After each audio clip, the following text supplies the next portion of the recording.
উৎসব কি আজকাল শব্দ সন্ত্রাসে ভোগান্তি? এই প্রশ্ন অনেকে। দুর্গাপূজা বাঙালির শ্রেষ্ঠ উৎসব, তা নিয়ে কোনো দ্বিমত নেই। কিন্তু সেই উৎসব যখন কারোর কাছে আতঙ্কের কারণ হয়ে দাঁড়ায়, তখন প্রশ্ন তোলা ছাড়া উপায় থাকে। ত্রিপুরার একাংশে আজ এমনই এক বাস্তবতা। পুজো মানেই শব্দ বোমার মতো বাজনা, তারস্বরে লাউডস্পিকার, ধ্বনি, অবিরাম রেকর্ডেড ডিজে সাউন্ড। এ যেন এক নতুন ধরনের শব্দ সন্ত্রাস, যেটা শুধু কানের পর্দা ফাটায় না, মানুষের মনকেও ভেঙে দেয়। প্রতি বছরই পুজোর সময় বহু মানুষ শারীরিক ও মানসিকভাবে ভেঙে পড়েন এই অযাচিত শব্দ দূষণে। বৃদ্ধ, প্রবীণ, শিশু এবং অসুস্থ মানুষজন যেন বন্দী হয়ে পড়েন নিজেদের ঘরে। অনেকে ঘুমোতে পারেন না, অনেকে উচ্চ রক্তচাপে ভোগেন, কেউ বা মাইগ্রেনের যন্ত্রণায় কাতর হয়ে থাকে। অথচ এদের কথা কে ভাবে? সরকার বারবার কড়া বার্তা দিয়েছে, শব্দ দূষণের বিরুদ্ধে কঠোর ব্যবস্থা নিতে হবে। কিন্তু বাস্তবে প্রশাসনের ভূমিকায় প্রায় নীরব দর্শকের মতোই বলা ছিল। নিয়ম থাকলেও তা মানা হয় না। পুলিশ চেয়ে চেয়ে দেখে, অভিযোগের পরেও অনেক সময় কোনো পদক্ষেপ নেওয়া হয় না বলে অভিযোগ। পুজো উদ্যোক্তারা দায় এড়ান উৎসবের নামে, আর প্রশাসন লোকজনের আবেগের দোহাই দিয়ে নিজেদের দায়িত্ব ভুলে যায়। তাই প্রশ্ন জাগে, উৎসব মানে কি অন্যের শান্তি কারার অধিকার? উৎসব মানে কি অন্যের ঘুম কারার অধিকার? কারোর অসুস্থ শরীরকে আরো অসহ্য করার অধিকার? নমস্কার, আমি দীপেন, আর আপনারা দেখছেন নিউজ ভ্যানগার্ড। শব্দ সন্ত্রাস রোধে কার কি ভূমিকা থাকা প্রয়োজন, সে বিষয়ে একটি আলোচনা আজ আমার সাথে রয়েছেন বিশিষ্ট শিক্ষাবিদ মণিগোপাল দেবনাথ এবং বিশিষ্ট বিজ্ঞান কর্মী প্রদীপ্ত রায়। আপনাদের দুজনকে স্বাগত আজকে। প্রদীপ্তবাবু, প্রথমে আপনার কাছে আসি। নোবেলজয়ী চিকিৎসক রবার্ট কোচ বলেছিলেন যে মানুষকে একদিন শব্দ দূষণের মোকাবেলা করতে হবে কলেরার মতো সমান গুরুত্বের সঙ্গে। ওনার মৃত্যুর 115 বছর পর রবার্ট কোচের ভবিষ্যৎবাণী কি হুবহু মিলে গেছে বলে মনে করেন? তার আগে আমি একটা প্রশ্ন করতে চাই, সংখ্যাগরিষ্ঠ মানুষ কি শব্দ সন্ত্রাস নিয়ে বিচলিত না ভাবিত, নাকি সেই সংখ্যাটা সংখ্যালঘিষ্ঠ? কারণ এখন সংখ্যাগরিষ্ঠতাবাদ বা মেজরিটেরিয়ানদের এখন দাপটের যুগ চলছে। সংখ্যাগরিষ্ঠ যদি ভাবিত না হয়, যদি বিচলিত না হয়, বা তারা যদি এতে মানে অসুবিধা বোধ না করেন, তাদের যদি ক্ষোভ না থাকে, ক্রোধ না থাকে, তাহলে আজকে কিন্তু এই শব্দ দূষণ সম্পর্কে আমরা যে আলোচনা করছি সেটা আলোচনার মধ্যে থেকে যাবে। কোনো আইন, কোনো বিধি এই শব্দ দূষণ বা শব্দ সন্ত্রাস বলে যাকে আমরা অভিহিত করছি তাকে কিন্তু প্রতিহত করতে পারবে না। এখন এই যে বিভিন্ন সময়ে বিভিন্ন পরিবেশবিদ, সমাজতত্ত্ববিদরা এই শব্দ সন্ত্রাস নিয়ে নানা রকম কথা বলেছেন, নানা রকম কোট আছে, কিন্তু মূল বিষয়টা হচ্ছে যে প্রশাসন, সরকার অথবা ক্ষমতাসীন যারা আছেন তারা সেটা নিয়ে কি ভাবছেন, সেটা হচ্ছে সবচেয়ে বড় ব্যাপার। আমরা আসন্ন দুর্গোৎসবে শব্দ দূষণ বা শব্দ সন্ত্রাস কিরকম হবে সেটা নিয়ে ভাবিত, কিন্তু সারা বছরই তো আসলে এই ঘটনাটা ঘটে চলেছে এবং দিনের পর দিন সেটা বারবারন্ত চলছে। এই দুর্গা পুজো উৎসব মরশুমের অব্যবহিত পরে যখন কীর্তন পর্ব শুরু হবে, বিভিন্ন বাজারে বাজার কীর্তন পর্ব চলবে, এই 15 দিন 16 দিন সমানে অন্তত 4টি বড় বাজার হিসেবে আমরা করতে পারি, ধারাবাহিকভাবে প্রায় 2 মাস সমানে সেটা চলবে। এবং সেখানে কিন্তু সেই শব্দের মাত্রা কখনই যে নির্ধারিত মাত্রা আছে সেই মাত্রায় থাকে না, এবং সেটা বহুদিন ধরেই চলছে এবং এখন আরো সেটা উত্তুঙ্গে পৌঁছেছে। তো সেক্ষেত্রে এখন কত শতাংশ মানুষ সেটা নিয়ে বিচলিত, ভাবিত, ক্রোধান্বিত, তার উপর নির্ভর করবে সেটা কি চলতেই থাকবে নাকি সেটা বন্ধ হবে। ঠিক, এখন প্রশ্ন হচ্ছে যে দেখুন, এই ব্যাপারটা যে প্রশ্ন আপনি করলেন যে কতজন মানুষ বা কত শতাংশ মানুষ সংখ্যাগরিষ্ঠ কিনা যারা এটার বিরুদ্ধে ক্ষোভ পুষছেন বা তাদের ভিতরে ক্ষোভ রয়েছে। অবশ্যই ক্ষোভ তো রয়েছে, কারণ সেই অভিযোগগুলো আমরা শুনি মানুষের। কিন্তু আমাদের সমাজ ব্যবস্থা এমন রয়েছে যে সবাই এখানে কিন্তু মুখ ফুটে অনেক কিছু বলেন না, কষ্টগুলো সহ্য করে নেন। এখন এই সন্ত্রাসের কারণে যে কষ্টগুলো মানুষের হচ্ছে সেটা শুধু মানসিক নয়, শারীরিক ভাবেও কিন্তু মানুষ ভীষণভাবে আক্রান্ত হচ্ছে, এবং দিনের পর দিন বিভিন্ন রকম গবেষণা করে বা বিভিন্ন রকম ফলাফল দেখে এগুলো কিন্তু আস্তে আস্তে বেরিয়ে আসছে। এখন কি করবে? আপনি যা বলছেন যে মানুষকে রাগান্বিত, আমি বলতে চাইছি ভুক্তভোগী মানুষ তাতে যতটা বিচলিত হন, কিন্তু যারা মনে করেন যে এই যে আবেগের প্রশ্ন আসছে না, এখন আবেগ মানে তো ধর্মীয় আবেগ, আর ধর্ম মানে হচ্ছে ধর্মীয় বিভিন্ন আচার আচরণ। এখন ঘরে বসে ধ্যান করাও তো ধর্মাচরণ, কিন্তু সেটা তো আর হচ্ছে না। ধর্মীয় আচার আচরণটা যখন বারোয়ারি পর্যায়ে চলে যায় তখনই হচ্ছে সেটার আসল আনন্দ, তুলি আনন্দ যেটা বলা যায়। এখন এই ডিজে বাজানো বলুন বা আরো যে নানা রকম মানে ভেজা আনন্দ যেটা হচ্ছে সেটা তো বারবারন্ত চলছে, এবং এগুলোর যদি সুযোগ না দেওয়া হয় তাহলে আজকে যে শক্তিটা এই কাজগুলোতে নিয়োজিত আছে এবং যে আনন্দে নিয়োজিত আছে তাদেরকে ভবিষ্যতে রাজনৈতিক বা বিভিন্ন যে কাজকর্ম যেগুলো আছে সেগুলিতে কিভাবে ব্যবহার করা যাবে, তাদেরকে আনন্দের সুযোগ তো দিতে লাগবে। এবং সেখানে কিন্তু আইনকে বৃদ্ধাঙ্গুষ্ঠ দেখানোর ব্যাপার আছেই। আজকে ধরুন এই যে কিছুদিন আগে যে নব আবিষ্কৃত গণেশ পুজো, 7 দিন সমানে কিন্তু নব আবিষ্কৃত গণেশ পুজো ঠিক এভাবে নয় ব্যাপারটা। গণেশ পূজা কখনো নব আবিষ্কৃত, আমি সেটা বলতে চাইছি, কি বলতে চাইছি মানে আমরা ছিল আমাদের এখানে প্রচলিত ছিল, আমাদের রাজ্যে প্রচলিত ছিল না। এখন এত যে ডিজে বাজানো হয়েছে, এই হুজ্জুতির খবর আপনারা যেটা শুনেছেন, এই যে নানা রকম দশমী ঘাটের গন্ডগোল হয়েছে, রাস্তা দিয়ে যাওয়ার সময় কি অবস্থায় যাওয়া হয়েছে, তাকে প্রতিহত করার জন্য প্রশাসনিক পদক্ষেপ বা সরকারের তরফে কোনো পদক্ষেপ কি নেওয়া হয়েছে নাকি ব্যাপারটা ঘটতে দেওয়া হয়েছে? না, এখানে আমি এরকম নানা সারা বছর সমানে চলছে। আমি বলবো এখানে যে এবার কিন্তু আমরা এই যে উৎসবের সময় আমরা দেখেছি কিন্তু পশ্চিম থানার সামনে এরকম গাড়ি আটকানো রয়েছে। তো এখন কিন্তু প্রশাসন কিন্তু কিছুটা ভূমিকা নিয়েছে, কিন্তু কতটা সেটা যথেষ্ট কিনা বা আরো কি কি করতে হবে সেই বিষয়টা নিয়ে আমাদের অবশ্যই একটা আলোচনা প্রয়োজন। কারণ সঠিক পথ, আমরা উৎসবকে ছাড়তে পারবো না। উৎসবের আনন্দ সারা বছরের জন্য অপেক্ষা করি এবং আনন্দ সবার কাছে একই রকম নয়। তবে আমার আনন্দ যেন অন্য কারোর জন্য নিরানন্দ না হয়, সেটাই হচ্ছে মূল কথা। সেটা আগেও ছিল, এখনো আছে। আসবো আপনার কাছে আরেকবার। স্যার, এই যে শব্দ দূষণের ফলে হৃদরোগ, উচ্চ রক্তচাপ, অনিদ্রা এইসবের দায়িত্ব মানে হচ্ছে, মানুষের শারীরিক সমস্যা হচ্ছে, মানসিকভাবে মানুষ ক্ষতিগ্রস্ত হচ্ছে, দায়িত্ব কে নেবে? মানে কেন প্রশাসন আন্তর্জাতিক স্বাস্থ্য নির্দেশিকা অনুযায়ী শব্দ নিয়ন্ত্রণ করে না ঠিক উৎসবের সময়? এটা কি শুধুই মানে উৎসবের ব্যাঘাত ঘটবে বলে, নাকি তার পেছনে অন্য কারণে আপনি দেখেন? বিষয়টা হলো শব্দ পুজো পার্বণ উপলক্ষে বা কোনো সামাজিক অনুষ্ঠান উপলক্ষে এই সমস্ত ঘটে বেশিরভাগ। তো আনন্দ করে সেখানে ঢাক ঢোল পেটায়, মাইক বাজায়। আমরা আগে দেখতাম বিভিন্ন রকম ফিরো টাইপের বলছিল, এখন নতুন একটা সংযোজন হয়েছে ডিজে, এটা বিকট সাউন্ড, এটার সঙ্গে আছে শব্দবাজি। এখানে আমি একটু স্যার আপনাকে আমি একটু ইন্টারাপ্ট করছি। অনেকেই ভুল ইন্টারাপ্ট করেন এই ব্যাপারটা নিয়ে। আমার মনে হয় একটু এই জায়গাটাতে আমাদের আজকে এই অনুষ্ঠান থেকে আমি একটু স্পষ্ট করতে চাই। যখনই আমরা ডিজে কথাটা বলি, ডিজে হচ্ছে ডিস্ক জকি, যারা ডিস্কের মাধ্যমে বিভিন্ন গান, যেগুলো রেকর্ডেড গান, সেগুলোকে হয়তো তারা মিক্স করেন এবং সেই মিক্সের মাধ্যমে যে কোনো একটা জায়গায় লাইভ যখন করেন তখন ডিস্ক জকি ডিস্ক হয়। উনি যখন নিজে দাঁড়িয়ে যখন সেই কাজটা করছেন, সেটা যে কোনো অনুষ্ঠানে হতে পারে, ইনডোর হতে পারে, আউটডোর হতে পারে, কোনো মাঠে হতে পারে, কোনো বন্ধ ঘরে হতে পারে। কিন্তু যে ডিজের কথা আমরা বারবার এই অনুষ্ঠানের মাধ্যমে বা এই কথায় প্রচলিত কথায় বলছি, সেটা হচ্ছে রেকর্ডেড ভার্সন। কিছু ডিজে, যেসব যারা ডিজে আছেন, বিভিন্ন ভাষার গান সেখানে মিক্স করা থাকে, সেগুলো এখন ইন্টারনেটে পাওয়া যায়, সেগুলোকে বাজানো হয়, রেকর্ডেড ভার্সন গুলোকে বাজানো হয়। আমরা লাইভ ডিজে কিন্তু খুব একটা বেশি এখানে দেখি না। আপনি এখন এটা যে এটাই হোক, এই যে আমাদের যে শব্দের যে তরঙ্গ, এই তরঙ্গটাকে বলা হয়, এটাকে ডেসিবেল বলা হয় সাধারণত। একদম। এখন আমার কানের পক্ষে কতটুকু সইতে পারে, নর্মাল কতটুকু, বা আমাদের যে সমস্ত মানে পলিউশন কন্ট্রোল বোর্ড আছে, রাজ্যের থাকে, ন্যাশনাল থাকে, আন্তর্জাতিক ক্ষেত্রেও এটা একটা নির্ধারিত ব্যাপার আছে। যেমন দিনের বেলা কোথাও 65 বা 75-এর বেশি গেলে পরেই এটা শরীরে খারাপ করে, 120 ডিগ্রির পরে যদি যায়, 1.5 ডেসিবেলের পরে যদি যায়, সেটা আমরা পেইন অনুভব করি, আমরা অনেক ইয়ে করি। এখন যারা এই সিস্টেমটা মানে না, বা আমরা যদি বলবো সরকারের পক্ষ থেকে, যেমন শব্দবাজি কিন্তু কম না, এটাও বন্ধ করে দেওয়া উচিত।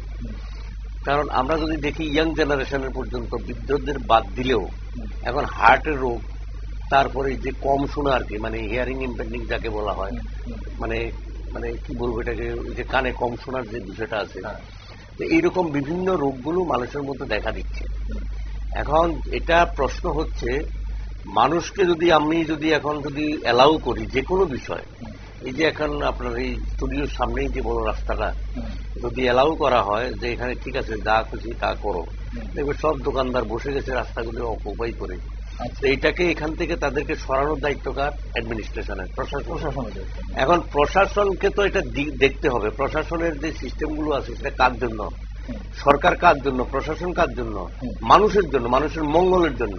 কিন্তু গো অ্যাজ ইউ লাইক যদি হয়, আমি যদি অন্যরকম চিন্তা করে যদি আমি কন্ট্রোলিং না করি, ভোটের রাজনীতি যদি আমি করি, এখন জনসচেতনতা আমাদের এখানে অনেকটা কম। মানুষ একটা বিশেষ করে যদি এটা ধর্ম সংক্রান্ত যদি হয়ে যায়, ধর্মের সঙ্গে যদি যুক্ত হয়ে যায়, আমি একটা উল্লেখ করে বলছি, মানে নামটা আমি নাই বললাম, যে একটা এই যে রথযাত্রা গেল, রথযাত্রার সময় যে কোনো একটা আশ্রম থেকে রথের প্রসেশন বেরোলো, রথ নিয়ে যাচ্ছে, সেখানে হাই সাউন্ড দিয়ে সাধু সন্ন্যাসীরা যেভাবে নৃত্য করেছে, তো এখন যদি ধর্মের যদি এটার মধ্যে থাকে, যুগ থাকে, যেমন দুর্গা পুজো তো আমরা ছোটবেলা থেকে দেখে আসছি, তো তখন তো এরকম ছিল না। এখন তো পরিবর্তনগুলো হচ্ছে, এমন ভাবে হচ্ছে যেগুলো সহ্য করা যাচ্ছে না, দিনের পর দিন সেগুলো বেশ কদিন চলে। এখন তো দুর্গাপুজো 3 দিন না, 5 দিন 7 দিন চলে, মানে ষষ্ঠী থেকেই ধরতে গেলে শুরু হয়ে যায়, একেবারে দশমীর পরেও দেখা যায় আরো 3-4 দিন সেটা কন্টিনিউ করে। এই যে ধর্মীয় দিকটা কি মানে গুরুত্ব কম পাচ্ছে এখন? আপনি বলছেন আনুষ্ঠানিকতাটা বেড়ে গেছে। হ্যাঁ, আনুষ্ঠানিকতাও না, এটাকে আমি আচার সর্বস্বতাও যদি বলি, আমি এটা তো আচারের মধ্যেও পড়ে না। আচার সর্বস্বতা যদি বলি আমি, সেখানে দেখা গেল যে নিয়ম নিষ্ঠা, মানে কতগুলো ফালতু কতগুলো সিস্টেম এনে যুক্ত করা হলো বিভিন্ন বাড়িতে, বা কতগুলি রক্ষণশীলতা ধর্মের নামে, সেগুলো তো ঠিক আছে, একটা আছে। কোন ব্যক্তিগতভাবে যদি কেউ করে, সামাজিক ভাবে যদি সেও করে, মানে তার পারিবারিক ভাবে যদি শুধু করে, তাহলে সে তার পরিবারের মধ্যে সীমিত, বা একটা পাড়ার মধ্যে সীমিত। কিন্তু এটা তো এজ এ হোল, এখানে অনুষ্ঠানের নামে এই যে উদ্দাম নৃত্য, তারপরে এই যে হাই সাউন্ড, তারপরে বাজি পোড়ানো, যেমনিতে খুশি যে কোনো ভাবে যেভাবে খুশি সেভাবে। এখন অ্যাডমিনিস্ট্রেশনের সরকারি নিয়ম আছে, আন্তর্জাতিক সিস্টেম আছে, সমস্ত কিছুই আছে, কিন্তু যারা সরকারে থাকবেন, যারা এগুলো দেখার দায়িত্ব, তারা যদি সেখানে তারা নিজেরাই যদি বধির হয়ে যান, তারা যদি দেখেও না দেখার ভান করেন, কারো মনে কষ্ট দিতে না চান, কিন্তু একটা উচ্ছৃঙ্খল শ্রেণীকে কষ্ট না দেওয়ার তাগিদে তারা হাজারো জনগণের কিন্তু ক্ষতি করে দিচ্ছেন। মানুষের কিন্তু যেমন বয়স্করা, যাদের হার্টের প্রবলেম আছে, তারা কিভাবে সেগুলো বিয়ার করে, তারা সেগুলো সহ্যের সীমার বাইরে চলে যায়। তো এই ক্ষেত্রে আমি বলবো যে সরকারের ওই যে ধর্মীয় আবেগটাকে না দেখে, কোন রাজনৈতিক দল না দেখে, যেমন ক্লাবগুলো করে, এখন ক্লাবগুলো তো সবসময় কি করে, যারা রুলিং গভর্নমেন্ট থাকে তাদের পক্ষেই তারা কাজ করে। এখন সরকার মনে করে যে না, আমি এই ক্লাবকে খসাবো না, বা এই ছেলেদেরকে এদেরকে তো আমার ভোটের সময় কাজে লাগবে, আমি এদেরকে বেশি করবো না। এখানে ব্যতিক্রমী, আপনি যেহেতু সরকারের কথা বলছেন এবং শাসক যারা রয়েছে এবং শাসক দলের সঙ্গেই থাকে ক্লাবগুলো, আপনি বলছেন নিয়ন্ত্রণে থাকে বলছেন, এখানে সরাসরি বলতে বাধা নেই। আমাদের রাজ্যে একজন মন্ত্রী কিন্তু বারবার এই সংস্কৃতির বিরুদ্ধে কিন্তু উনি সোচ্চার হন, তাহলে ওনার যে কথা সেটা কতটুকু রাখা হচ্ছে? আমরা দেখেছি একজন মন্ত্রী বারবার অন্যান্য সামাজিক মাধ্যমে এই ধরনের শব্দ সন্ত্রাস নিয়ে কিন্তু সোচ্চার হয়েছেন এবং এই ধরনের সংস্কৃতি নিয়ে উনি সোচ্চার হয়েছেন, যেটা উনি বারবার বলছেন যে সনাতন ধর্মে এই ধরনের সংস্কৃতি নেই। এগুলো তো নেই, তো উনি বলছেন ঠিক আছে, কিন্তু উনি তো প্রশাসনের পার্ট। এখন প্রশাসন কতটুকু কাজ করছে, পদক্ষেপ কতটা নিচ্ছে, এখন পলিটিক্যাল লিডার আছে, মন্ত্রী বলেন আর রাজনৈতিক নেতাই বলেন, তারা সেগুলো বলে, মাইকে বলে, জনগণের কাছে বলে, সেটা অন্যরকম। যেমন যে এই যে করাপশন গুলো আমরা দেখি, সামাজিক করাপশনের বিরুদ্ধে মঞ্চে দাঁড়িয়ে বক্তৃতা দেন। রুলিং সরকার, রুলিং গভর্নমেন্ট যদি সত্যি করাপশনের বিরুদ্ধে লড়াই করে, তাহলে কিন্তু করাপশন থাকবে না, বিভিন্ন ডিপার্টমেন্টে করাপশন কমতে বাধ্য। কিন্তু এটা তো কথার কথা, যারা করে, যে মাফিয়াবাজি করে বা ডন বা যারা আছে, এরাই গিয়ে যেখানে বক্তৃতা দিচ্ছে সেখানে বসে বক্তৃতাটা শুনছে, সেও এই মন্ত্রী বক্তৃতা হাততালি দিচ্ছে। মন্ত্রী হয়তো যারা করেন, এরকম যারা করেন, সেখান থেকে নেমে এসে বলতে হয় আমাদেরকে তাই বললাম। এই সমস্ত চলে তো, না হলে কি করে এগুলি বাড়ে? কারণ যেখানে সমাজের ক্ষতি হচ্ছে, মানুষের স্বাস্থ্যের যেখানে প্রশ্ন, মানুষের মানে জীবিকার যেখানে প্রশ্ন, একটা লোক যদি অসুস্থ হয়ে যায় তাহলে সে পরের দিনের কাজ করতে পারবে না, সে কাজ করতে পারবে, কাজে যেতে পারবে না। তাহলে এই যে উদ্দামতা, তারপরে নেশার বিষয়টাও আমরা উপেক্ষা করতে পারি না, এটার সঙ্গে যুক্ত আছে। কারণ কি, যারা এই সমস্ত হাই সাউন্ড মানে উদ্দাম নৃত্য নাচে, তারা তো সুস্থ থাকে না, তারা একটা অন্য কিছু একটা এজেন্ট তাদের শরীরের মধ্যে ঢুকে প্রবেশ করে, তার জন্য তারা এরকম দীর্ঘক্ষণ তারা এভাবে চালিয়ে যেতে পারে। তো এই জন্য এগুলোর জন্য আমি মনে করি আর কি, জনস্বাস্থ্যে, জনগণের মানে সুবিধার্থে, মানুষের কল্যাণে আমার মনে হয় সরকারের এগুলোর দিকে আরেকটু কড়া নজর দেওয়া উচিত। পুলিশ প্রশাসন আছে, এই যে পলিউশন কন্ট্রোল বোর্ড আছে আমাদের রাজ্যে, পলিউশন কন্ট্রোল বোর্ড নিয়ে আসবো, আমি কোনো ভূমিকা দেখতে পাচ্ছি না ব্যাপারটা নিয়ে। তার আগে পর্যন্ত আপনার কাছে একটু যাই, এই যে বিগত কয়েক বছর ধরে যেভাবে শব্দদালাদের অত্যাচার বাড়ছে, যেটা স্যার বলছিলেন যে বিভিন্ন ক্লাবগুলোর কথা, এখন সেই ক্লাবগুলো কি দিন দিন নিয়ন্ত্রণহীন হয়ে পড়ছে বলে আপনার মনে হয়? মানে তাদের ক্লাবগুলোর কালচার বিশেষ করে, আর সেটা শুধু আমল নয়, আগেও আমরা দেখেছি, এখন হয়তো দেখছি, বিগত কয়েক বছর ধরে যেভাবে দানবীয় মানে শব্দ সন্ত্রাস করা হচ্ছে, তাতে উৎসবের মরশুম এলেই আতঙ্কে থাকে এক মানুষ, সেটা নিশ্চিত। তাহলে উৎসব কি এখন এক শ্রেণীর আনন্দ আর অন্যের ভোগান্তি পরিণত হচ্ছে? মানে এখানেও কি মানে শ্রেণী বিভাজন হয়ে যাচ্ছে? দেখুন, 30-35 বছর আগে আমরা কিন্তু মহালয়ার সকালে এই যে চণ্ডীপাঠ বীরেন্দ্র কৃষ্ণ ভদ্রের, সেটা শুনে কিন্তু আমরা ভোরবেলা ঘুম ভাঙার পর সেটাই শুনতাম, এখনো শুনি। তার মধ্যে কিন্তু বিশ্বাস অবিশ্বাসের ব্যাপারটা বড় নয়, এটা একটা বাংলা সংস্কৃতির অন্তর্ভুক্ত হয়ে আছে একদম। মানে ঘোর আস্তিক ঘোর নাস্তিক সবাই কিন্তু সেই বীরেন্দ্র কৃষ্ণ ভদ্রের মহালয়ার যে চণ্ডীপাঠ সেটা শুনে থাকে। সেই পাঠ শোনার মধ্যে কিন্তু নয়েজ পলিউশন হয় না, সেটা শুনতে আমরা সবাই ভালোবাসি, কানে এখন আমাদের বাজে। ঠিক সেরকম ভাবেই পুজোর সময় যে বিভিন্ন আচার আচরণগুলি আজকের থেকে 35 বছর আগে হতো ঘরোয়া ভাবে, সেগুলি কিন্তু আমরা মানে আমাদের কাছে কিন্তু সেটা অনেক বেশি গ্রহণীয় ছিল। আজকের দিনে কি হয়েছে, সেই জায়গাটা থেকে কিন্তু সবটা বেরিয়ে এসছে, মানে আনুষঙ্গিক বিষয়গুলি প্রবল হয়ে গেছে। এই যে আপনি একজন মন্ত্রীর কথা বললেন না, উনি আসলে পুরনো লোক, মানে ওই যে আরএসএস বিজেপির যে শাসন চলছে, উনি হচ্ছেন পুরনো লোক। পুরনো লোকদের সঙ্গে নতুন লোকদের একটা তফাৎ আছে, পুরনো লোকদের যে মেন্টাল স্ট্রাকচার বা ওই ধরনের কথাবার্তার সঙ্গে নতুনদের তফাৎ আছে। নতুনরা কিন্তু সেইটাই আবার অতটা মাথা ঘামান না বিষয়গুলো নিয়ে। এখন এটা আমি বললাম এই কারণে, আজকে যে নব্য যে অংশটা তৈরি হয়েছে, আজকে ধর্মটা তো পলিটিক্যালাইজড হয়ে গেছে, সবচেয়ে বড় সমস্যা এটা। এটা সামাজিক ব্যাপার ছিল। আমি জানি না আপনি কার কথা বলছেন, কিন্তু আমি যার কথা বলছি উনি কিন্তু একদমই মানে নবীন প্রজন্মের একজন মন্ত্রী, উনি পুরনো ঘরানার লোক। যাই হোক, তো পুরনো ঘরানার সঙ্গে একটা সংঘাত আছে। এই যে ধর্মকে ধর্মীয় আচরণ যে বিষয়টা, মানে আজকে নয়েজ পলিউশন যেহেতু দুর্গোৎসবের সঙ্গে যুক্ত হয়েছে, শারদোৎসবটা একটা উৎসব হিসেবে আমরা দেখি, ব্যাপক মাত্রা পায়, কিন্তু সারা বছর চলছে। সারা বছরের ঘটনা যদি আমরা বলি, এই নয়েজ পলিউশনটা কিন্তু ত্রিপুরা রাজ্যে কোনো কারখানার থেকে শব্দটা আসছে না, কারণ এখানে ত্রিপুরাতে যেমন কোনো ফ্যাক্টরি ইন্ডাস্ট্রি নেই।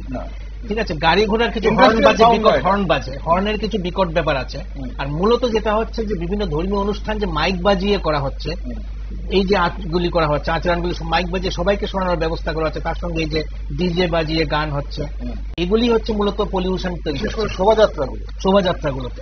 এবং শোভাযাত্রাগুলি তো এন্ডলেস, চলছেই, বিভিন্ন পূজা পার্বণ এবং শোভাযাত্রাগুলি চলছে, মানে কোনো একটা নির্দিষ্ট দিন নেই বিসর্জনের দিন লাগাতার চলছে, 3 দিন 4 দিন সমানে বিসর্জন চলছে। এখন বাড়ির পুজো তো বিভিন্ন বাড়ির পুজোতেও চলছে, এবং সব ক্ষেত্রে দেখা গেছে তার মধ্যে কি আছে, একটা পলিটিক্যাল এজেন্ডার মধ্যে আছে। এই জন্যই সবচেয়ে সমস্যা হচ্ছে এটাই, কারণ একটা রাজনৈতিক আধিপত্যের বিষয় আছে।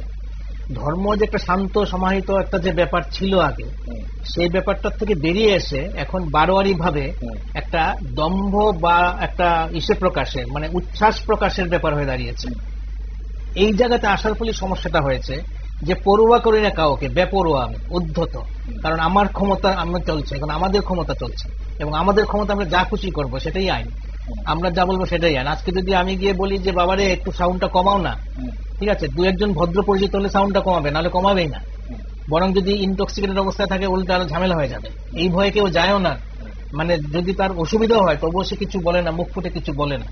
আমি একটা বিষয় বলছি যে আমেরিকাতে বঙ্গ সংস্কৃতি উৎসবে রিহার্সাল দেওয়ার জন্য হল ভাড়া করা হয়। কোন একটা কারণে একদিন হলটা ভাড়া করা দেওয়া যায়নি, বাড়িতে করতে হয়েছিল। বাড়িতে রিহার্সাল, তার জন্য সারা প্রতিবেশীদের থেকে নো অবজেকশন সার্টিফিকেট বের করতে ছিল। বঙ্গ সংস্কৃতির যে বিভিন্ন সাহিত্যকে যায় না, ওদের একটা লেখা আমি পড়েছিলাম। অর্থাৎ প্রতিবেশীদের থেকে তার নো অবজেকশন সার্টিফিকেট নিয়ে বাড়িতে রিহার্সাল করতে হয়েছে একদিন। কিন্তু এখানে যদি কোনো বাড়িতে মাইক বাজিয়ে কীর্তন করে সেটা 65 ডেসিবেল থেকে বহুদূর উঠে যায়, তাহলে কিন্তু তার পাশের বাড়ির কোনো অনুমতি দেওয়ার দরকার পড়ে না। ওই বাড়িতে কোনো ক্যান্সার রোগী আছে না, কোনো হার্টের রোগী আছে, এবং বাড়ির পুজোগুলিও কিন্তু এখন বারোয়ারি পুজোর মতো হয়ে গেছে। সেখানেও উচ্চগ্রামে সেই সাউন্ড বাজানো হচ্ছে, এবং সেই সাউন্ড বাজানোর সময় পরোয়াই করা হচ্ছে না যে আমার প্রতিবেশী কে অসুস্থ আছেন কি আছেন না, যে বাচ্চাদের পড়াশোনার বিষয় আছে কি আছে না, সেই ব্যাপারগুলি কিন্তু পরোয়াই করা হচ্ছে না। এবং সেখানেও যারা ভুক্তভোগী তারাও মুখে রা নেই, তাদের কিছু বলছেন না, ভাবছেন যে ঝামেলা এড়িয়ে যাওয়াই ভালো।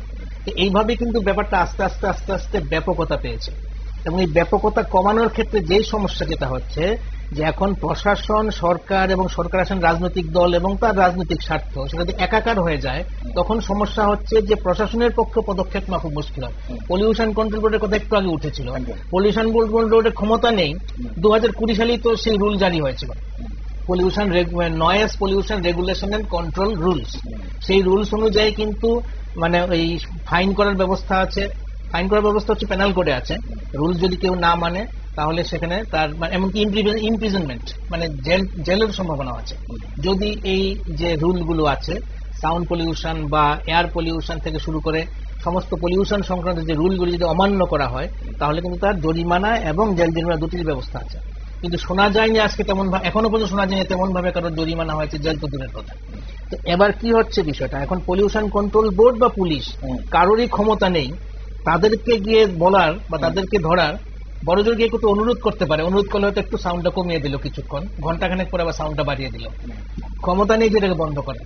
মাঝে মধ্যে এখন দাঁড়িয়েছিল কিছু ডিজে বাজেয়াপ্ত হয়েছিল, এরকম ঘটনা ঘটেছিল, আমরা শুনেছি, সম্প্রতি হয়েছে। এগুলি কোথায় হয়? সফট টার্গেটে গিয়ে করা হয়, যেখানে এমন কোন টার্গেট বেছে না হয় যেখানে আমি ডিজেটা বাজাতে কিছু যায় আসে না।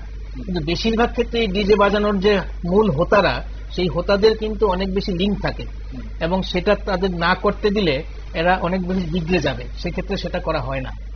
তো এরকম কিছু কিছু দেখানো বিষয় হয়, কিন্তু মূল বিষয়টা হচ্ছে জনগণ সইয়ে যাচ্ছে। ওই যে প্রথম বললাম যে সংখ্যাগরিষ্ঠতাবাদের যুগে দেখা যাচ্ছে সংখ্যাগরিষ্ঠ যদি দেখা যায় যে বলছে যে আমাদের হয়ে যাচ্ছে, এটা আমাদের সয়ে গেছে, তাহলে যাদের মানে ছোট ছোট যে বিরোধিতার ব্যাপারগুলি আছে, ছোট ছোট প্রতিবাদের বিষয়গুলি থাকে, সেগুলি আর আমল পায় না। এখন আস্তে আস্তে সেই প্রতিবাদগুলি সেজন্যই ধীরে ধীরে স্তীমিত হয়ে যাচ্ছে। অবশ্যই এই যে বিকট শব্দ বাজিয়ে রাত জেগে উল্লাস, ছোট শিশু, বয়স্ক মানুষ, অসুস্থ রোগী কেউই রেহাই পাচ্ছে না। আসলে পুলিশ মাঝে মাঝে কাগজে কড়াকড়ি বিজ্ঞপ্তি জারি করে, অবশ্যই বাস্তবে তার প্রভাব শূন্য। এই যে পুজো আসছে, পুজোর সময় আমরা দেখবো কিছু নিয়ম কানুন, অবশ্যই নির্দিষ্ট নিয়ম কানুন বানানো হয়, কিন্তু সেগুলো কতটা মানা হয়, বরং উৎসব চলছে এই যুক্তিতে সব বর্বরতাকে বৈধতা দেওয়া হয়। এটা উৎসব না অপসংস্কৃতির উদযাপন? এ নিয়ে কিন্তু অনেক প্রশ্ন উঠতে শুরু করেছে এবং উঠছেও প্রশ্ন, মানুষ কষ্ট পাচ্ছে। স্যার, আপনি পলিউশন বোর্ডের কথা বলছিলেন, এখন রাজ্যে পলিউশন ডিপার্টমেন্ট কেন ধৃতরাষ্ট্রের ভূমিকায় থাকে? ন্যূনতম পদক্ষেপ নেবারও কি ক্ষমতা তাদের নেই, নাকি সবটাই মানে নীরবে দেখার জন্য মনে করেন? পলিউশন কন্ট্রোল বোর্ডের যিনি চেয়ারম্যান হবেন বা যিনি কর্মকর্তা হবেন তিনি তো পলিটিক্যাল পার্টির বা যারা রুলিং পার্টির লোকই থাকে সাধারণত। তো ভোট থেকে যদি ইঙ্গিত না পান ওনার কি ক্ষমতা আছে? বা পুলিশ প্রশাসনকে যদি সেভাবে ব্যবহার না করে সরকার, পুলিশেরই বা কি করার আছে? এখন আমাদের দেশে এখন সিস্টেম দাঁড়িয়েছে এরকম যে পুলিশ যে ডিপার্টমেন্ট আমরা যেটাকে বলি, যখন যে পার্টি ক্ষমতায় আসবে সে পার্টির একেবারে অন্ধভক্ত, তাদের নির্দেশেই চলে। এখন এই যে শাসকের নির্দেশেই চলে, তাহলে আমরা কার কাছে পাবো বিচারটা? এখন এটা কি যারা সরকার চালায় বা যারা এই সমস্ত পূজা পার্বণগুলো করে, আমি তো বলবো সেখানে আমরা তো দেখতাম কি যে দুর্গা দুর্গতি নাসিনী বা যাই হোক বা যেভাবে দেবতার উৎপত্তি হোক না কেন, এটার সঙ্গে একটা ভক্তির সম্পর্ক ছিল, শ্রদ্ধা ভক্তির একটা সম্পর্ক ছিল। তো এখন কি সেটা আছে? এটা তো পুরোটা আনুষ্ঠানিকতা। আপনি যেমন ধরুন আমি আমিষ দ্রব্য খাবো না, পূজার সময় একটা 3 দিন খাই না বা 4 দিন খাই না, আপনি দেখুন না বাড়িতে চলে আর সমস্ত রেস্টুরেন্টে খাওয়া হয়। তারপরে যারা পুজো যারা পরিচালনা করেন যে সমস্ত ক্লাবের কর্মকর্তারা, এরা কি নিরামিষ খান? আমার তো মনে হয় না। তো এই যে পুরো সিস্টেমটা আগে আমরা কি করতাম, যেটা আমি বিশ্বাস করি বা না করি, দুর্গাপূজা যেমন ধরুন যদি সুন্দর সুইট মেলোডিয়াস যদি হয় কোনো গান, কোনো কিছু, যেমন উনি ওই মহালয়ার এটা বললেন, তো সেটা আমি নাস্তিক কি আস্তিক সেটা ব্যাপার না। যেমন আমাদের কীর্তন যখন হয়, যদি হাই সাউন্ড না হয়, যদি ইয়ে থাকে, তার সুর, তার গানের তাল, সবাই আমরা দাঁড়িয়ে শুনি হরির নাম সংকীর্তন, ঠিক আছে। আমি এটা শ্রুতি মধুর হয়। এখন প্রশ্নটা আছে এখানে, এটার মধ্যে তো শ্রুতি মধুর নাই। যখন আগে আমরা দেখতাম পুজোর সময় বিভিন্ন মিউজিক বাজতো, মানে লো সাউন্ডে আর কি, বা ধরুন কোথাও রবীন্দ্রসঙ্গীত বাজলো, বা কোথাও অন্য কোনো সেতার বাজলো, বা কোথাও একটা কিছু হলো। এখন তো সেটা নাই, এখন সেই জিনিসটাই চলে গেছে। এখন ঢাকের শব্দ পাল্টে গেছে, আগে সেই ঢাকের শব্দ নাই, কিন্তু চামড়ার যে ঢাকটা সেটা এখন আর নেই, তো প্লাস্টিকের। এখন ঢাকেটা ক্যান ক্যান ক্যান ক্যান শব্দ, আগের সেই মধুর শব্দটা নেই কিন্তু ঢাকে। এবং ঢাকের যে তাল, সেটার মধ্যে কিন্তু একটা মেলোডি আছে। ঢাকের যে তালগুলির মধ্যে কিন্তু মেলোডি আছে। আমরা ঢাকের তালে তালে নাচতাম, ঢাকের তালে তালে আমরা ইয়ে করতাম, তখন তো ঢাকে কাঠি পড়লে অটোমেটিক শরীরের মধ্যে একটা চলে আসতো। মানে এই শব্দগুলো তো আসলে আমাদের কাছে ভালো লাগার শব্দ, এগুলো এটাই আমাদের সংস্কৃতি। এই যে পরিবেশটা, এই যে পরিবেশটা, যেমন পুজো আসা মানে কিন্তু একটা মণ্ডপগুলিতে আমরা কি দেখলাম, শান্ত স্নিগ্ধ একটা পরিবেশ, তারপরে যাচ্ছে যারা ভক্তি করে, তারা মায়ের উদ্দেশ্যে প্রণাম নিবেদন করছে, তারা সেখানে যায়। এখন কি, এখন সেই বিষয়ে পবিত্রতার কোনো ব্যাপার তো নাই, তারপরে ভক্তির কোনো ব্যাপার তো নাই, পুরোটা চলছেই একটা আনুষ্ঠানিকতা এবং উদ্দাম ব্যাপার।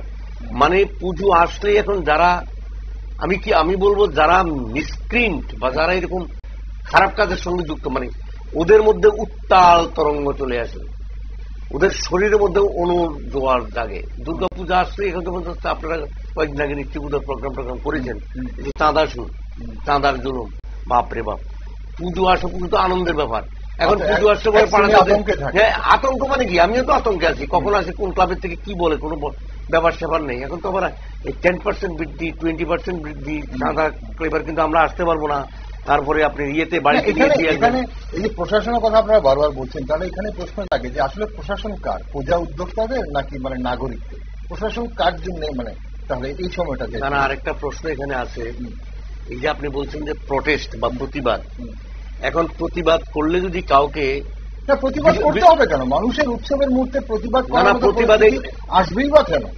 আমি সেই কাজটাই আমি প্রথমেই বললাম যে পুজোর মধ্যে যে ভক্তি ছিল, যে একটা শান্তির পরিবেশ ছিল, যে একটা নির্মলতা ছিল, যে একটা মানে অন্যরকম একটা পরিবেশ ছিল, মানে ভিতর থেকে একটা যে ভক্তির ভাবনা বা একটা আনন্দ উৎসবের যে ভাবনা, সেই ভাবনাটা না গিয়ে এখন তো সেটা ভয়ের একটা পরিবেশ সৃষ্টি হচ্ছে। এখন মানুষ বেরোয় পূজায়, বেরোয় ঠিক আছে, কিন্তু কজনে আনন্দে বেরোতে পারে? আপনি পুরো আগেকার দিনে দুর্গাপূজার সময় দিনের পর 5 দিন, 6 দিন বা 3 দিন, 4 দিন যাত্রা পালা হতো, মণ্ডপগুলিতে যাত্রা পালা, যাত্রা গান দারুণ হতো, সেখানে যাত্রা হতো। এখন যাত্রা হোক তো দেখি, মদ্যপের যন্ত্রণায় যাত্রা নেই, যাত্রা সেখানে যেতেই তো পারবে না লোকজন, কোথায় গেল সেই পরিবেশ? এখন কালের বিবর্তনে এইটাই তো, অন্য কিছু এখন অন্য কিছু হচ্ছে কি, এটা এই কারণেই তো হচ্ছে, সারা রাত্র বসে মানুষ যাত্রা দেখতো, মানুষ সেখানে গানের আসর বসতো, সেখানে নানা রকম কিছু হতো। এখন সেগুলোর পরিবর্তে কি হচ্ছে, সেগুলোর পরিবর্তে অন্যরকম ব্যাপারটা হয়ে গেছে। তাহলে যারা প্রতিবাদ করবে, আমার বাড়িতে আমি দেখলাম যে এই সাউন্ডটা আমার ভালো লাগছে না, আমার অসুবিধা হচ্ছে, স্বাস্থ্য ক্ষতি হচ্ছে, আমি যদি প্রতিবাদ করতে যাই, যেহেতু সংগঠিত সংঘবদ্ধ হচ্ছে না, তাহলে আমাকে হেনস্থা হতে হয়। তাহলে কি করবে? এখন এই প্রতিবাদের মাত্রাটাও কমে আসছে। প্রতিবাদের মাত্রা কমে আসার অর্থ এই না যে মানুষ, সমাজের অধিকাংশ মানুষ এই অন্যায়, এই যে একটা অনিয়ম, এটাকে মেনে নিচ্ছে না, কিন্তু মন থেকে মেনে নিতে পারছে না। যদি মেনেই নিত, তাহলে আজকের এই প্রোগ্রাম যে আজকে আমরা প্রয়োজনীয় হতো না। এই যে মানে যারা অভিযোগ করছে বা যারা ধরুন এই যে কথা প্রতিবাদে কেউ প্রতিবাদ করছে বা গুটি কয়েক প্রতিবাদ করছে, তাদের কি মানে উৎসব বিরোধী বলা হচ্ছে? এই যে ব্যাপারটা উৎসব বিরোধী বলে বা ধর্ম বিরোধী বলে বা নাস্তিক বলে, বা এই গুটি কয়েকদিনের, এই তো কয়েকটা দিনের ব্যাপার উৎসব, এই কয়েকটা দিনকে সয়ে নেওয়ার ব্যাপারটা, এটা কি আমাদের সমাজ ব্যবস্থার মধ্যে মানে শিখিয়ে দেওয়া হচ্ছে?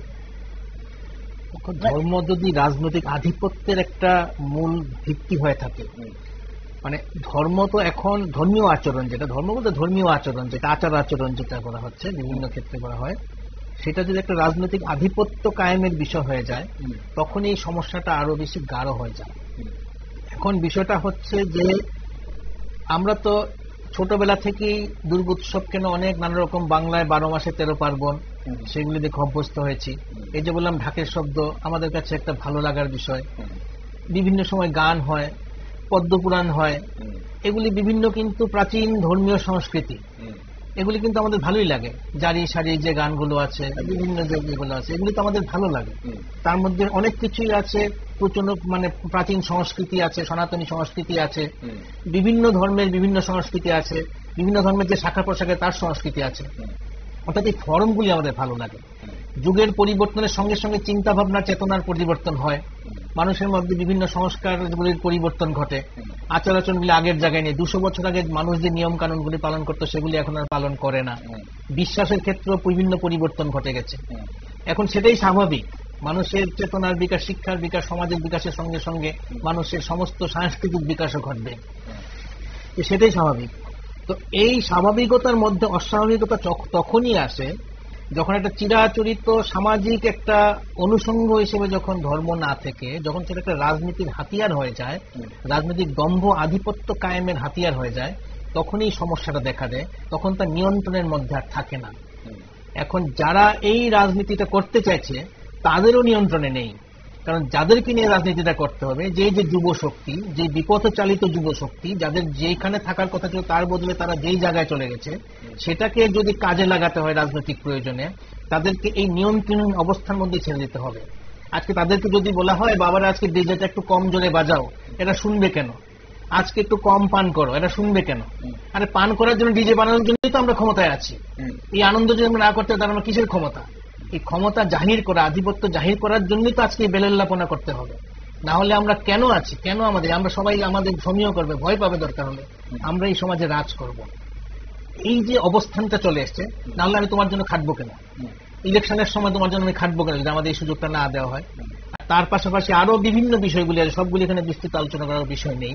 ফলে সমাজে একটা সার্বিকভাবে যে অবনমন ঘটছে, এই অবনমনটা আমরা মনে করছি অবনমন, সংখ্যাগরিষ্ঠ মানুষ অবনমন মনে করছে কিনা সেটা অবশ্য সার্ভে করলে বোঝা যাবে, কিন্তু একটা অংশ তো অবশ্যই অবনমন মনে করছে।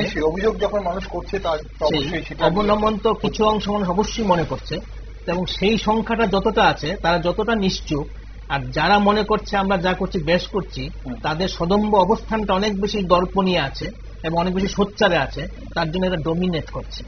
এবং এই ডমিনেট করছে এই কারণেই যে যারা মনে করছে একটা সুস্থ সংস্কৃতি রাখতে হবে সমাজের মধ্যে, যারা মনে করছে সমাজটা শিক্ষা সংস্কৃতিতে ডেভেলপ করবে, পেছন দিকে যাবে না সামনের দিকে যাবে, তারা অনেক বেশি জল মাপামাপি করছে, তারা অনেক বেশি সাবধানতা নিয়ে এগোচ্ছে, এবং অনেক বেশি সাবধানতা নিয়ে কাউকে চটাবো না, কারোর সঙ্গে আমি সংঘাতে যাব না, আমি নিরাপদে আমার সমস্ত সামাজিক অবস্থানকে নিরাপদ রেখে তারপর আমি যদি কিছু ভালো হয় তার জন্য অপেক্ষা করব, এবং সেই ভালোটা কে নিয়ে আসবে তার জন্য আমি বসে আছি, কেউ আমার জন্য সেই ভালো সময়টা নিয়ে আসবে, সুস্থ সময়টা নিয়ে আসবে। এই অবস্থানের কারণে, এই জল মাপামাপি অবস্থানের কারণে, সুবিধাবাদী অবস্থানের কারণেই, তথাকথিত সংস্কৃতিবান বুদ্ধিজীবীদের এই অবস্থার কারণে কিন্তু আজকে যারা ডমিনেট করছে এই শব্দ সন্ত্রাস নিয়ে, তারা কিন্তু তাদের রাজটা চালিয়ে যেতে পারছে। স্যার, এই যে রাজ্যের যে ক্লাব কালচার কি দিন দিন নিয়ন্ত্রণহীন হয়ে উঠছে কিনা সেটা নিয়েও কিন্তু অনেকে প্রশ্ন করছে। এখন সংস্থায় যারা গুরুজনেরা রয়েছেন, এখন তাদের গুরুত্ব কি দিন দিন কমে যাচ্ছে? কারণ যারা আজকের প্রজন্ম যখন দিশাহীন হয়ে উঠছে, আমরা দেখতে পাচ্ছি যে সেখানে যারা গুরুজনরা রয়েছে তাদের কিন্তু কোন রকম কন্ট্রোলই থাকছে না অনেক জায়গায়। তো সেই জায়গাটা কি মনে করেন, তাহলে কি নিয়ন্ত্রণ হারিয়ে ফেলছে কি বিভিন্ন ক্লাবগুলো? আজকেই সকালবেলা মর্নিং ওয়াক করতে গিয়ে এক ভদ্রলোক, বয়স্ক ভদ্রলোকে আমার সঙ্গে বলছিলেন, কথা বলছিলেন প্রসঙ্গে। তো বলছে ক্লাবে পুজোর ব্যাপারটা নিয়েই, মানে বলছে এখন ভয়ে ভয়ে আছি কি যে হয়, এই কটা দিন কিভাবে কাটাবো। তো আমি ওনাকে বললাম, আপনি তো ক্লাবের কর্মকর্তা, আপনারা তো প্রেসিডেন্ট বা এরকম কোনো পোস্টে আছেন যদ্দূর আমি জানি, আপনার এই ভয় কেন? বলছে আমাদের কথা কে শুনে, আমাদের 2 পয়সার দাম আছে নাকি? তো কেন দাম থাকবে না? তাহলে আপনি ক্লাবের প্রেসিডেন্ট বা পূজা কমিটির একটা বিশেষ পদে আছেন, আপনি আপনার কথাই বলছি, আপনার যে এলাকায় আপনার পাড়ার যে ক্লাব, আপনি বলছেন আপনি পূজার সেই কদিন এই ক্লাবের ভয়ে আপনাকে মানে খুব সন্ত্রস্ত হয়ে থাকতে হবে, হ্যাঁ থাকতে হবে। তো এখন হচ্ছে কি, এই যে জেনারেশনটা তো আকাশ থেকে আসেনি। আসলে কি, আমরা আজ থেকে 20 বছর 50 বছর আগে আমরা যে অবস্থায় ছিলাম, আমরা এখানে সংস্কৃতির কথা, সংস্কৃতি কি, সংস্কৃতি যেমন দুর্গাপূজা আমাদের একটা বাঙালির সংস্কৃতি। বাঙালি পৃথিবীর যেখানেই থাকুক সে দুর্গাপূজা করবেই। আর দুর্গাপূজার সঙ্গে বাঙালি জাতির, আমি আস্তিক হই নাস্তিক হই যাই হই, আমার একটা আন্তরিক সম্পর্ক আছে, কারণ ছোটবেলা থেকে আমরা এটা দেখে আসি। তাহলে আমরা শিক্ষা দীক্ষায় অনেক দূর এগোচ্ছি। আমরা বিজ্ঞান এখন সাংঘাতিক উন্নত হয়ে গেছে। আমরা আগে মাধ্যমিক পাস খুঁজতে গ্রামে কটা পাওয়া যেত, বা অলিতে গলিতে, এখন মাস্টার ডিগ্রি পাওয়া যাচ্ছে, অনেক উন্নত মানের শিক্ষিত, উচ্চশিক্ষিত পাওয়া যাচ্ছে। তো শিক্ষা আমাদের এগুচ্ছে, ঠিক আছে, আমরা শিক্ষিত হচ্ছি, কিন্তু আমাদের বিবেক আস্তে আস্তে আমরা বন্ধক দিয়ে শিক্ষিত হচ্ছি। আমরা বিবেকটা কারো কাছে আমরা বন্ধক রাখছি, সে কারণেই আজকে এই অবস্থা। ইয়াং জেনারেশন, যে এখন ইয়াং জেনারেশন বলছে যে এই তোমাদের দিনে এখন এটা আমাদের যুগ, তোমাদের যুগটা চলবে না। এখন জেনারেশনটা গ্যাপ হচ্ছে। কি করে হচ্ছে? এই যে ছেলেটা তার বাবাকে বা পাড়ার কোনো তার জেঠুকে অথবা তার পিসেমশাইকে এই কথাটা বলার সাহস পাচ্ছে, এখন তোমাদের দিন, এখন আমাদের দিন। সে পাচ্ছে কি করে? আমরা যারা বয়স্ক আছে আমরা সেভাবে তাদেরকে সেই শিক্ষাটা দিতে পারছি না, বা সমাজ তাদেরকে সেভাবে সচেতন করছে না, বা যেটার সঙ্গে টোটালি রাজনীতি যুক্ত হয়ে যাচ্ছে। রাজনীতি যুক্ত হয়ে যাচ্ছে বলেই এখন রাজনীতিটা হলো শক্তির প্রধান উৎস। আমি যদি সমাজের যত শিক্ষিতই হই, যত বিবেকবানই হই, যত বুদ্ধিজীবী হই, আমার বুদ্ধি যতই থাকুক, আমার বুদ্ধি কিন্তু এখানে কোনো কাজ করবে না। তার সমস্তটা সূত্র বা উৎস হচ্ছে কি পলিটিক্যাল পাওয়ার যাদের কাছে আছে তাদের হাতে। এখন যারা এই জিনিসটাকে যদি তারা কন্ট্রোল না করে, ওই যে ইয়াং জেনারেশনটাকে পরিবার থেকে শুরু হচ্ছে, পরিবারের মা বাবারাও সেভাবে তার ছেলে মেয়েদেরকে আগের মতো কন্ট্রোল করছে না। ফলে সে যখন স্কুল লেভেল থেকে, এখন তো পড়াশোনার ব্যাপারটাও একেবারে ঢিলাঢালা হয়ে গেছে, এত বেশি পড়াশোনা করতে হয় না, কলেজের ডিগ্রি পেতেও কোনো সমস্যা হয় না। তাহলে তার যে মেন্টাল যে সেট আপটা, সেটা সম্পূর্ণ চেঞ্জ হয়ে যাচ্ছে। এই চেঞ্জটার ক্ষেত্রে আমাদের পরিবারগতভাবে, সমাজগতভাবে আমাদেরও দায়িত্ব। তাহলে আপনি বলছেন কোন জায়গায় অভাব মানে সম্পূর্ণ অভাব। না হলে কি করে আমার বয়স 70 বছর, 15-16 বছরে বা 17-18 বছরে, 20-22 বছরের সেই যুগ, এই এখন তোমাদের যুগ না, এখন আমাদের যুগ, সেই এইরকম কথা এসে বলার সাহসটা পায় কোথায়?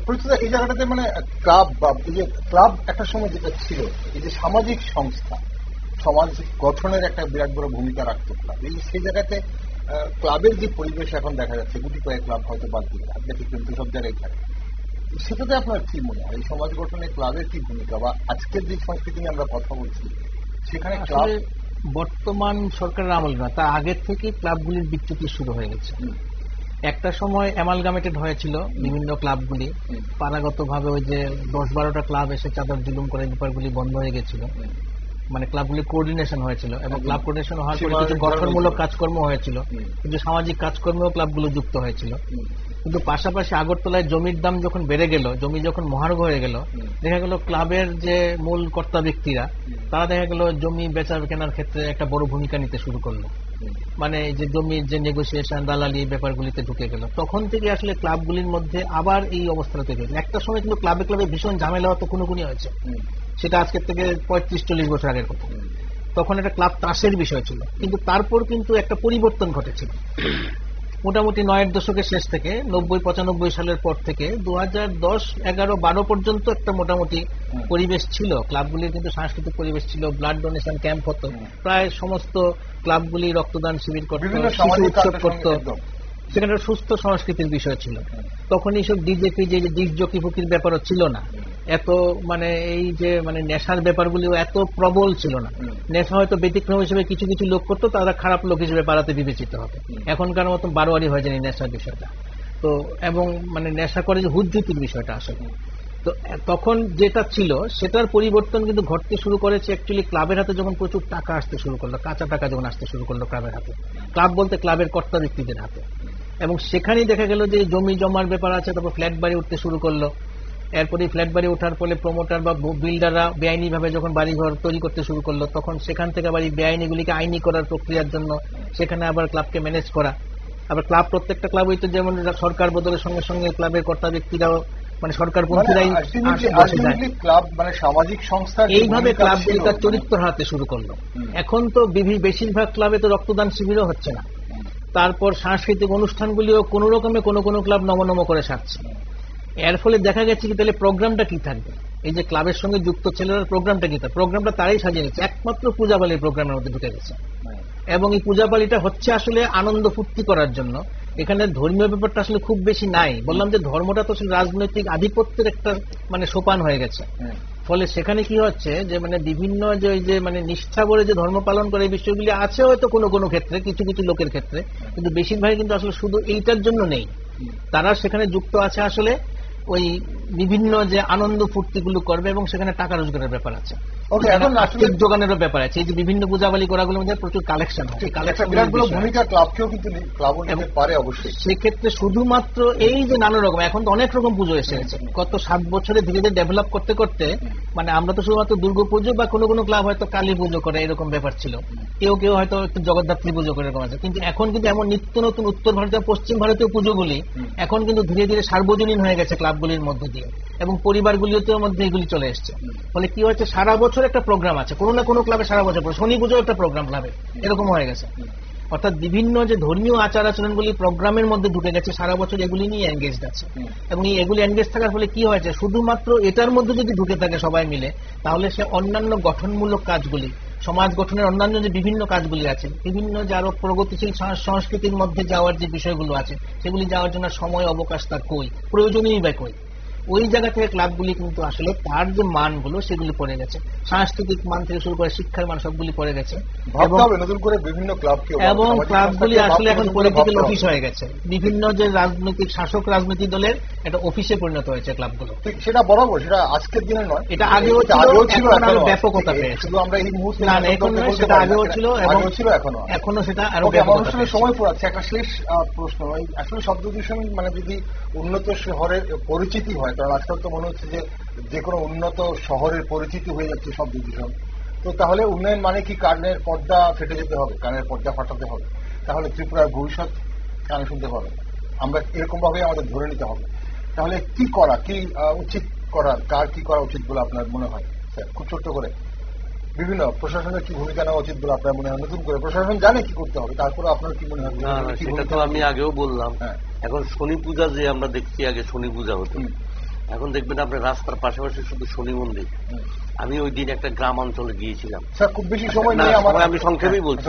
গ্রামাঞ্চলে গিয়েছিলাম, সেখানে দেখলাম হঠাৎ করে গাড়িটা থামিয়ে দিল। কেন? এখানে দেখলাম মহিলারা আর কিছু ছোট ছোট বাচ্চা, তারা পূজার রসিদ নিয়ে গাড়িগুলো থামিয়ে দিয়েছে। আপনি দেখুন এই ছোটবেলা থেকে ব্যাপারটা কোথায় গেছে।